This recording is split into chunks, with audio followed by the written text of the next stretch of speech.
बटुक भैरव। कैसे हुआ बटुक भैरव का जन्म?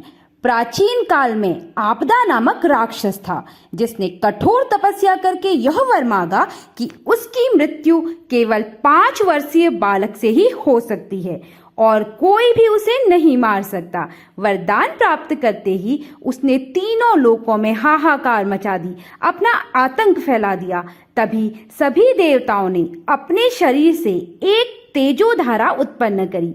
इस धारा से एक 5 वर्षीय बालक का जन्म हुआ।